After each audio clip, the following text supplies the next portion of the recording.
बीची अंगनवा में गुरु कैल खेती, गौरा कहली हम काटक महादेव उपजेला हीरा मोती। बीची अंगनवा में गुरु कैल खेती, गौरा कहली हम काटक महादेव उपजेला हीरा मोती। काथी के हर बनौली काथी के डोरी, काथी के हर बनौली काथी के डोरी, काथी के बीजा गिरौली महादेव उपजेला हीरा मोती। काथी के बीजा गिरौली महादेव उपजेला हीरा मोती।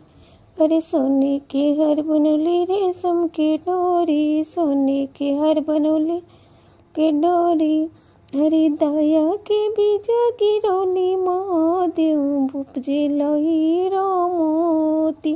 हरि दया के बीजा गिरौली महादेव हीरा मोती। अरे चर्चा के बीजा गिरौली महादेव उपजेला हीरा मोती। बीची अंगनवा में साहेब कैले खेती, बीची अंगनवा में साहब कैले खेती, हरि नीलम कहेली हम काटक महादेव उपजेला हीरा मोती।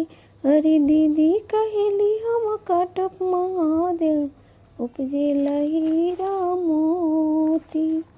काथी के हर बनौली काथी के डोरी, काथी के हर बनौली काथी के डोरी, काथी के बीजा गिरौली साहेब जी उपजेला हीरा मोती। काथी के बीजा गिरौली साहेब जी उपजेला हीरा।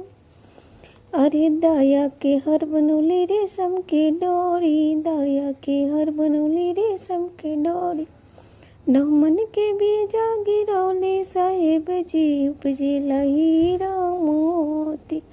हरि नमन के बीजा गिरौली साहेब जी उपजेला हीरा मोती। पहला में दया मंगम दूसरा में चर्चा, पहला में दया मंगम दूसरा में तीसरे में नमः शिवाय प्रणाम साहेब जी उपजेला हीरा मोती।